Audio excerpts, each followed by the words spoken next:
वसई के दीवान मान क्षेत्र में मंगलवार 25 नवंबर शाम लगभग 4 बजे जहरीली गैस लीक होने से भारी अफरा तफरी मच गई। जानकारी के अनुसार पानी की टंकी के पास रखे क्लोरीन सिलेंडर से अचानक गैस का रिसाव शुरू हुआ, जिसके बाद इलाके में हरे रंग की जहरीली गैस तेजी से फैल गई। गैस के संपर्क में आने से लोगों को सांस लेने में भारी दिक्कत हुई और 13 लोगों को तुरंत अस्पताल में भर्ती कराना पड़ा, जिनमें से 3 की स्थिति गंभीर बताई जा रही है।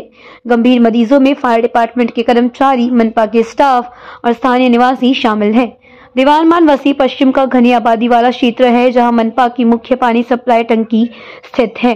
गैस लीक होते ही गैस टंकी के पीछे आदिवासी पाड़ा और आसपास के रिहायशी इलाकों में फैल गई, जिसके चलते अचानक लोगों में भगदड़ की स्थिति उत्पन्न हो गई। सड़क से गुजरने वाले लोगों को भी आंखों और गले में जलन, सांस लेने में तकलीफ तथा उल्टी जैसी शिकायतें होने लगी। स्थानीय लोगों द्वारा हादसे की जानकारी देते ही फायर ब्रिगेड, पुलिस तथा पालिका का स्वास्थ्य विभाग मौके पर पहुंच गया। फायर डिपार्टमेंट की टीम ने तत्काल प्रभाव से राहत और बचाव कार्य शुरू किया और लीक हो रहे क्लोरीन सिलेंडर को क्षेत्र से हटाया। गैस के असर को कम करने और सुरक्षा को ध्यान में रखते हुए आसपास के क्षेत्र को सील कर दिया गया है तथा आम लोगों की आवाजाही पर फिलहाल रोक लगा दी गई है। अधिकारियों ने बताया कि गैस सिलेंडर को सुरक्षित रूप से नाले में डिस्पोज किया गया है, जिससे आग किसी प्रकार की दुर्घटना की आशंका न रहे। Bureau report, VRS news. नमस्कार, मी अंजली लक्ष्मण सोलंकी। माझं घर लागून आहे पाण्याच्या टाकीकडून। बरं, तर आम्ही करीबन 3-3:15ला बसलेलो घराच्या बाहेर आणि कामं करत होतो। तितक्यात असं काहीतरी आवाज आला। बरं, आवाज आला तर आम्ही विचारलं काय ते काम चालू असतं ना, तर कधी असं वाटत नाही। पाणीचं काम सोडलेलं की पाणी चालू आहे म्हणून, सफाई चालू आहे म्हणून आम्ही त्याला काहीतरी आवाज आहेत तसेच। पण नंतर तू गॅस असा भार यायला लागला ना की डोळ्याला दिसायला लागलं, उलट्या, चक्कर, अख्खं घरात बोलतात ना धूर, इथे पण पूर्ण धूर दिसत होता। त्याच्यावरती काहीच बोलू शकत नव्हती, कारण मी त्या मनस्थितीत नाही। माझ्या मम्मीला मला खेचायचं होतं। माझी मम्मी पडलेली, तिला उचललं आणि दुसरी 2 पोरं धावत आली, तिला साईडला गेलं। नंतर माझ्या बहिणीचा मुलगा आतमध्ये घरात झोपलेला, त्याला पण तो थोडा शरीराने जागे आहे ना, त्याला घेतल्यानंतर माझे 2 कुत्रे होते घरात, त्यांना पण बाहेर काढलं आणि दार बंद करताच आलं नाही। मला श्वास घुसायला लागला। मी तिथेच म्हणजे कमीत कमी 2 तास तिथे बसली, पण त्याच्यामध्ये बघता बघता सगळं दिसत होतं की रश्मी प्लाझामध्ये सगळी मुलं धावत आहेत आणि मी तिथून येऊ शकत नव्हती। माझ्या डोळ्याने बघत होती पण मला उभं राहता येत होतं। असं सगळं बंद झालेलं।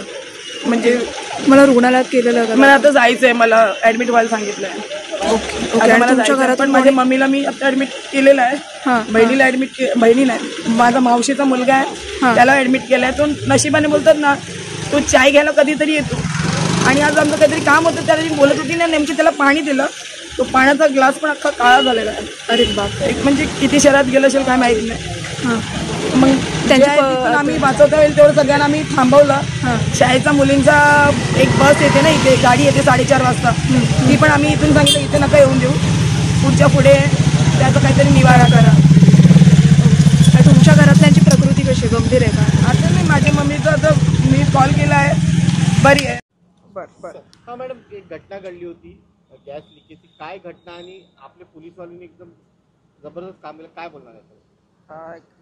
4-4:30च्या दरम्यान पोनी माणिकपूर यांना माहिती मिळाली की अशा प्रकारे दिवाणमान स्मशानभूमीच्या समोर टाकी साफ करताना एक क्लोरीनची टाकी गळती सुरू झालेली आहे। पोलीस तात्काळ या ठिकाणी 5 मिनिटात पोहोचले, सगळ्या स्थितीचा आढावा घेतला, त्यानंतर स्थितीचं गांभीर्य ओळखून फायर ब्रिगेड असेल, इतर यंत्रणांना कार्यान्वित करून तात्काळ ती टाकी जी गळत होती ती सेटल डाऊन केली। त्यानंतर काही लोकांना क्लोरीनमुळे त्रास होत होता, त्यांना तात्काळ पोलिसांनी डिवाइन हॉस्पिटल इथं ॲडमिट करून घेतलं। त्यांच्यावर उपचार सध्या सुरू आहेत आणि सदर घटनेबाबत पोलीस चौकशी करत आहेत। किती लोकांना रेस्क्यू केलं आणि किती लोकांची डेथ आहे? 6 ते 8 लोकांना रेस्क्यू केलेलं आहे। एक 59 इयर ओल्ड देव पार्डीवाला यांचा मृत्यू झाल्याचं समजतं आहे। त्याच्याबद्दल अजून आमची PM वगैरे होणं, त्यानंतर बाकीचे त्यांना काही आजार वगैरे होता ह्याविषयी देखील आम्ही खात्री करत आहोत आणि या घटनेच्या अनुषंगानं सर्व सखोल तपास सुरू आहे। पण याच्यावर गुन्हा दाखल होणार? सध्या चौकशी सुरू आहे, चौकशी अंती आपण निष्कर्षापर्यंत पोहोचू शकतो। मॅडम, असे भरपूर ठिकाणी टाक्या आहेत, तिकडे कुठे पण असे सिलेंडर तुम्ही पालिकेला कळवणार आहे का याच्याबद्दल? हा स्वतः आता पालिका देखील ॲक्टिव्हली याच्यावर कारवाई करेल. त्यांना देखील हे जुनं सिलेंडर होतं ते नगर परिषद असताना ते देखील त्या अनुषंगानं त्यांची कारवाई करतील. लोकांचं स्वास्थ्य, लोकांचं आरोग्य हे सर्वांचंच प्रथम प्राधान्य राहिलेलं आहे, त्यामुळे ते नक्कीच त्यावर कारवाई करतील.